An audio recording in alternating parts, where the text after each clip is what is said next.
um raio-x da qualidade de vida no país. Esse é, em resumo, o significado do Índice de Desenvolvimento Humano dos Municípios Brasileiros, divulgado pela ONU. O estudo avalia um período de 20 anos e confirma os avanços do Brasil a partir do governo Itamar Franco, passando pela presidência de Fernando Henrique Cardoso até o final do governo Lula. A maioria dos municípios evoluiu de um desenvolvimento baixo para médio ou alto. Mas velhos problemas persistem. Para começar, as disparidades regionais. Norte e Nordeste continuam atrás e a cidade de Melgaço, no Pará, é a última colocada no ranking nacional. Mas piores são os números da educação. Dos quase 5.600 municípios brasileiros, apenas 5, isso mesmo, 5, conseguiram nota máxima. Agora, como avaliar essa enorme massa de indicadores? Como a gestão pública influencia nos bons e maus resultados? E quais as opções para garantir um futuro melhor? Nesse caso, mais do que nunca, vale a advertência do político americano William Jennings Bryan, abre aspas, destino não é questão de acaso, mas de escolha. Fecha aspas.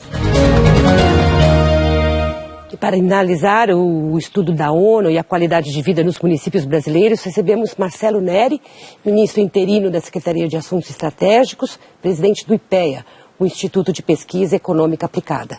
E André Portela, professor da Fundação Getúlio Vargas de São Paulo, coordenador do Centro de Microeconomia Aplicada da FGV. Sejam muito bem-vindos.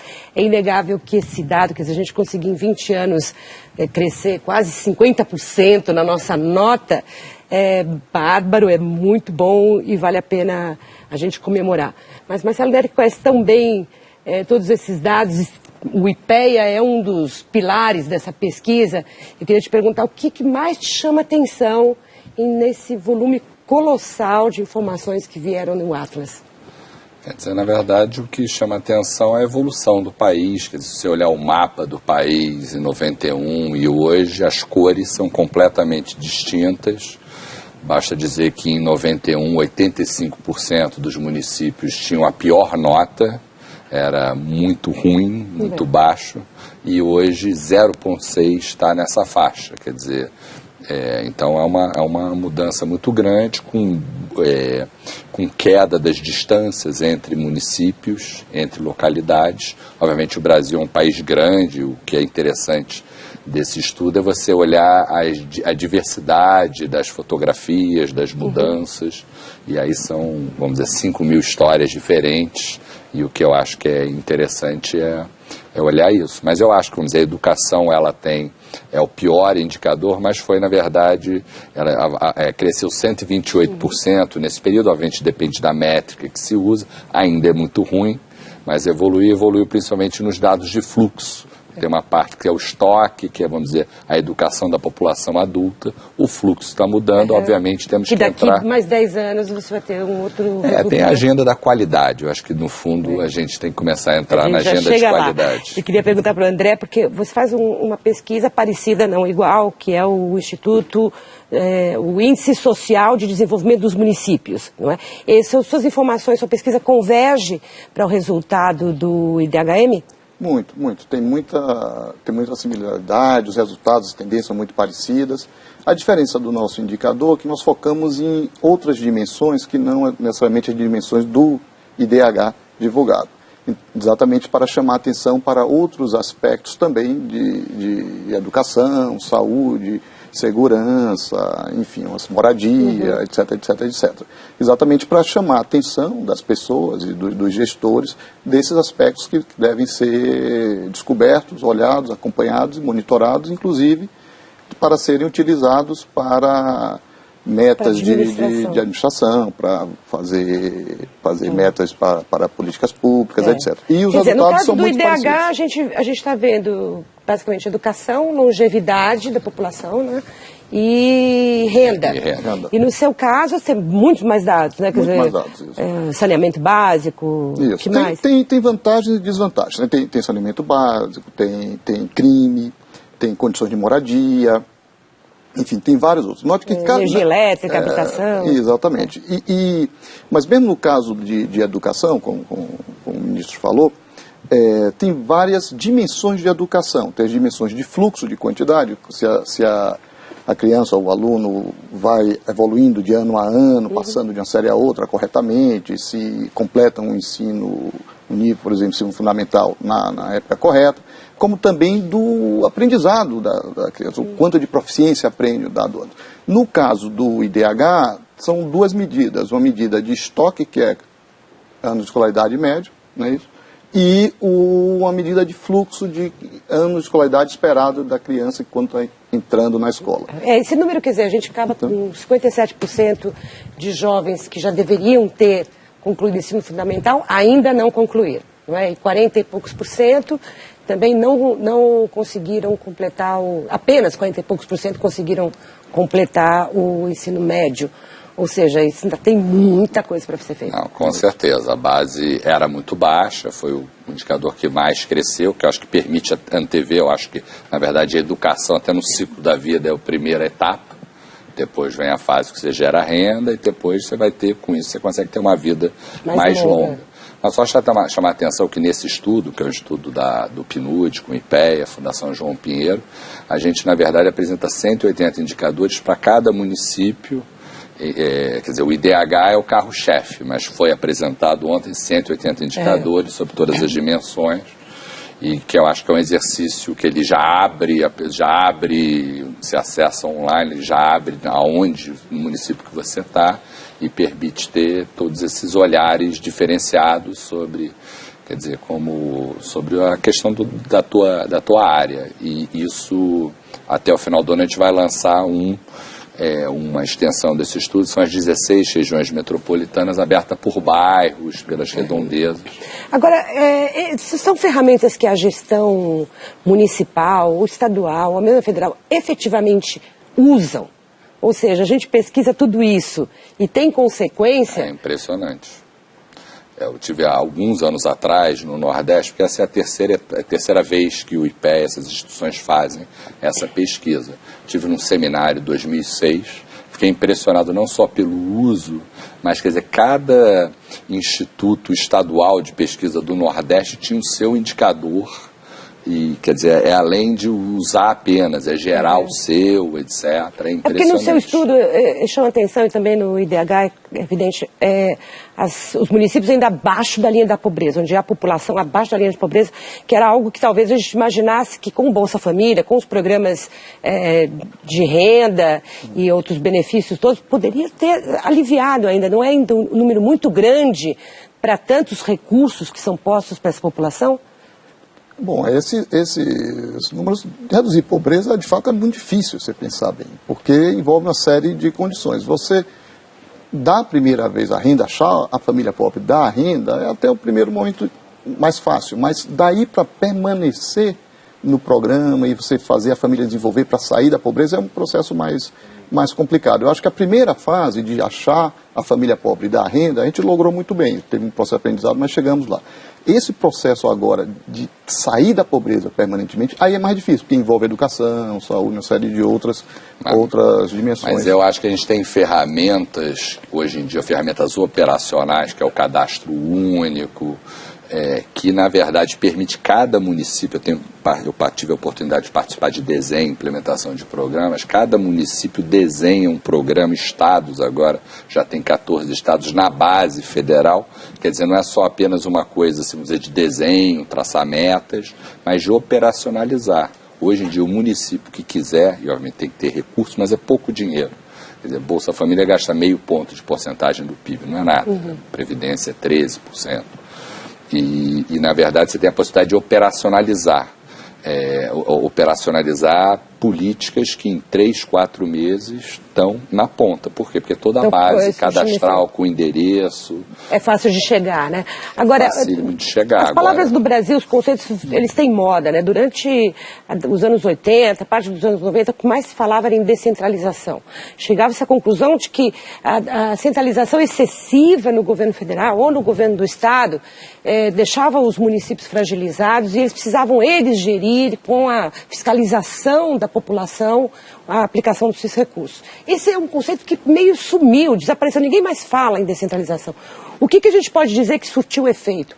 Um controle maior do governo central ou a descentralização? O que nessas 2 décadas dá para a gente dizer que foi efetivo? Porque, na verdade, a gente está num mundo totalmente, não sei se o termo é descentralização, mas com essas ferramentas de informação que os nossos estudos fazem parte, com comunicação, redes sociais, etc. É um mundo totalmente descentralizado mesmo. Daí a importância de você dar para o cidadão a informação da área dele. Então, acho que isso... Só que a questão é... A descentralização tem vantagens e desvantagens. A questão é você aproveitar as virtudes dela, como, por exemplo, nesse próprio estudo, o governo federal, quando participa com o PNUD disso, na verdade, a gente gera alguma coisa na escala do problema. Assim como faz o cadastro único, é na escala do problema. Se cada estado fosse desenvolver, então tem uma combinação de plataformas que são onde você tem a unidade federal, tem a possibilidade de oferecer isso, mas, quer dizer, quem conhece o pobre, quem conhece a população é o prefeito. A autoridade local, né? Mas agora... a gente está descentralizado o suficiente para conseguir... Eu acho que tem essas vantagens e desvantagens que o ministro está falando, de fato tem que ser levado em conta caso a caso. Eu acho que, por exemplo, no caso tanto de educação quanto de combate à pobreza, etc., a vantagem de descentralizar e deixar para o gestor local tocar o programa, o que for a política, é importante porque ele tem a informação idiosincrática local. É mais fácil achar o pobre, é mais fácil ver qual é a demanda local por saúde, por creche, seja lá o que for. Né? Mas precisa ter condições para fazer isso, precisa ter meios para fazer isso. Então, alguma das conclusões dos estudos foi isso, era de que não necessariamente a melhor renda produz o município com melhor nota. Porque o que faz a diferença é a gestão, uma continuidade de programas que atravessam gestões. E o desenho da política está bem feita. Vou dar alguns exemplos que a gente, com o nosso processo de política social, a gente aprendeu. Fizemos o Fundef, depois veio o Fundeb. E tinha critérios muito simples, de desenhos, são fundos para a educação, né? Com desenhos de políticas, de mecanismos que alinham os incentivos do gestor central, digamos assim, o governo central, com o gestor local. Por exemplo, aquele município que colocar mais crianças na escola recebe mais recursos para a educação. Então, é do interesse do gestor colocar a criança na escola e o recurso vai para onde se precisa mais. Um exemplo interessante foi do Bolsa Família, do IGC também, que teve coisas desse tipo. Tem uma outra geração que eu estou convencido de que é onde os bons resultados acontecem, é quando você alinha, quer dizer, além dessa ligação governo federal, estadual, municipal, você tem professores, alunos, pais, que estão, vamos dizer, se melhora a nota do aluno, o professor ganha um prêmio, o aluno pode ter uma nota por desempenho, aí cobra do pai a presença, e quer dizer, a soma das partes é maior, o todo é maior que a soma das partes quando você tem sinergias. Então, eu acho que a gente está chegando nesse momento mesmo, de agora fazer o bom desenho das políticas para melhorar a qualidade desses gastos. Porque educação foi onde a gente tirou a menor nota, que 0,63 diante do 0,72 da nota geral. Foi o que mais cresceu. Foi o que mais cresceu. A longevidade é que nos fez melhorar o índice, porque nós estamos vivendo muito mais, estamos com 0,81. Mas, da mesma forma, durante alguns anos a gente dizia, faltam escolas, faltam classes para os meninos, há uma demanda enorme, mesmo que a criança quisesse estudar, chegaria para se matricular e não teria a escola. Essa rede física está completa hoje, a gente pode dizer que toda escola, toda criança tem uma escola para aprender, para ir. O nosso problema de ataque é a qualidade? A qualidade também é a permanência. Também a gente achava que a gente acha no Brasil que 4 horas na escola é suficiente. Problema resolvido de cobertura, na verdade. O tempo de escola é muito baixo, tem a questão do aprendizado. Acho que o desafio que o estudo mostra, e outros estudos mostram com muita clareza, é o ensino médio. Quer dizer, é atrair o jovem para o ensino, não é nem ofertar a escola. Você vai perguntar para o jovem por que você não está na escola de 15 a 17 anos, ele vai dizer, eu não estou porque eu não quero, ou não estou porque eu tenho que trabalhar. Não é porque não tem escola, não tem vaga. Mesmo no ensino médio? No ensino médio, o principal é 70% das razões são razões de demanda, é falta de interesse, obviamente, porque a escola que aí está não interessa. Porque o ensino médio era algo para o que a gente tinha que fazer investimentos importantes ainda, né? A parte física está mais ou menos resolvida. Talvez se a gente quiser fazer educação tempo integral, como a gente falou, aí de fato precisa de um ou outro espaço. Mas queria chamar a atenção para um fato da nossa mudança da composição demográfica. Nós temos um país que está rapidamente envelhecendo, então logo, com o espaço físico que temos, em geral, no país, vai ser mais suficiente. Vai precisar mesmo de mais médicos. Também, certamente, para cuidar de geriatras, talvez. Né? Mas, então, por causa disso, mesmo colocar mais recursos em educação, não necessariamente é necessário, porque nós já vamos ter menos crianças em idade escolar, digamos mas assim. Pegando um pouco a sua brincadeira dos mais médicos, se você pegar os municípios brasileiros que têm mais médicos, são os líderes do IDH. Quer dizer, não são os líderes exatamente, é Niterói e Vitória, que estão entre os top 5, que tem mais médicos nesses municípios do que num país do mundo que tem mais médicos por habitante, que é Cuba. Então, há um atendimento garantido. Tem pessoas com renda, muitas vezes lugares aprazíveis, os médicos moram lá, etc. Então, acho que existe, o que eu acho que é importante esse tipo de estudo, é olhar os Brasis, porque às vezes a média, ela esconde essas diferenças. Né? Agora, voltando à questão da gestão, que eu acho que ela é bastante interessante o eleitor brasileiro ter chamado 2 em 2 anos a escolher esses que vão administrar essas verbas e esses... digamos, passos para chegar a uma nota melhor. A gente pega um estado como o Maranhão, que passa ano, 30 anos, continua na rabeira. Não vai. E um estado como São Paulo, que cresceu bastante, então, portanto, o crescimento dele vai sendo menor. A nota é boa, mas vai crescendo menor.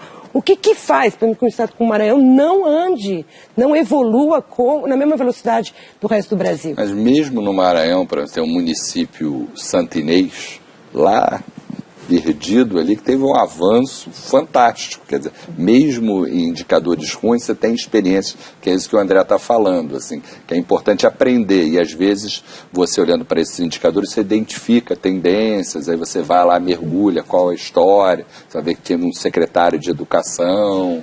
E essa é a vantagem da descentralização. Mas a gente está dependendo de pessoas, ou seja, de gestores, é o gestor que faz a diferença? Eu acho que tem duas coisas, uma certamente de gestores, de desenhos, de mecanismos de políticas que permita isso. A descentralização é interessante, os municípios terem seus próprios gestores, porque temos então um laboratório de experiências de políticas que podem ser aprendidas, e um aprender com o outro, e esses indicadores permitem fazer isso. Mas tem outra dimensão que eu queria chamar a atenção também, que não é só os gestores, para a população, para o cidadão.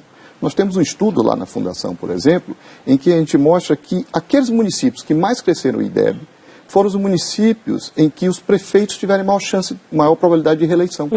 Então, ao divulgar informações como essa para a população, também vem a pressão sobre o poder público para direcionar esforços e recursos para aquilo que é demanda da sociedade, né?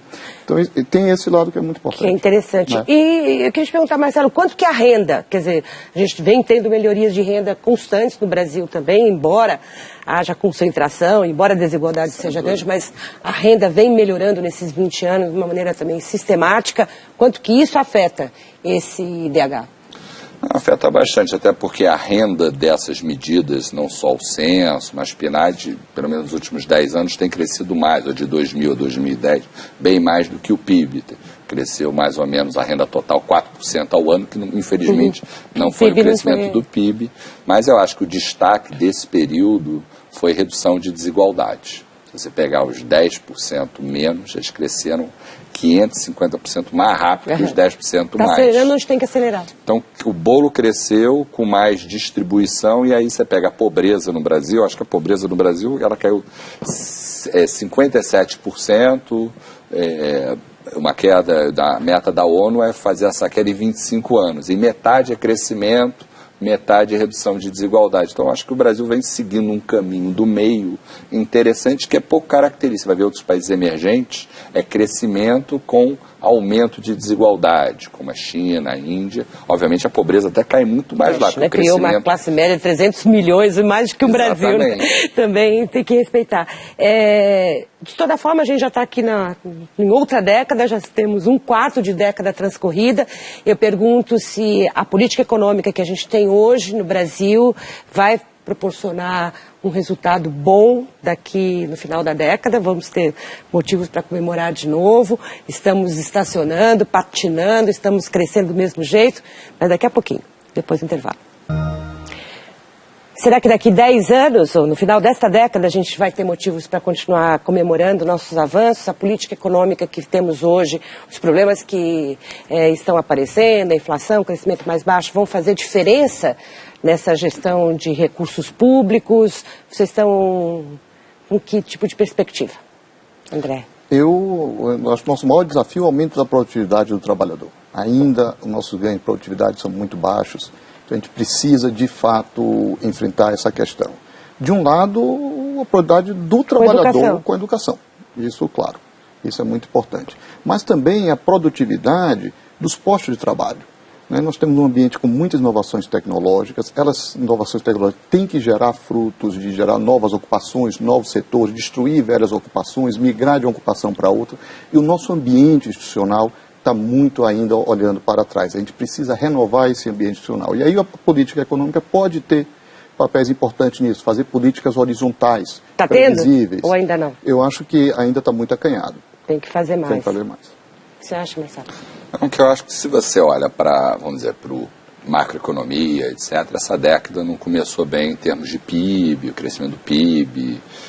A década começa em 2011. Agora, se você pegar mercado de trabalho, se você pegar o crescimento da renda nos últimos 12 meses, 3% real per capita. Tem uma desaceleração, era 5 em dezembro, agora é 3. Desigualdade em queda, você pega, por exemplo, a renda de um analfabeto, cresceu 6,33 por pessoa. Então, não acho, quer dizer, eu acho que tem uma mudança. Se você botar as pessoas, olhar para as pessoas, que é o que essas pesquisas, Censo, PNAD fazem, você vai ver uma melhora grande em vários indicadores, como esse. Essa melhora continua. Agora, a mudança econômica, no econômico a gente fica mais deprimido. Os economistas sociais, como eu e o André, acho que nos últimos anos, obviamente, você tem muito espaço para melhora.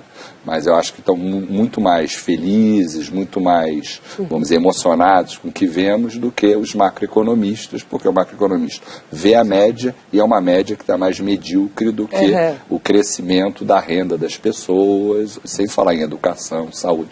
Quer dizer, em 20 anos você ganhar 9 de expectativa de vida, isso é sensacional. De toda forma, acho que vale a pena olhar o Atlas e observar os municípios, as regiões que têm mais curiosidade, são 5.000 e poucos municípios no Brasil, mas são dados muito interessantes. Eu parabenizo o IPEA pelo trabalho, a Fundação Getúlio Vargas também com seu indicador próprio. Obrigada, Marcelo. Obrigada, André. Obrigada a você também que nos acompanhou até aqui. A gente volta na quinta-feira. Até lá.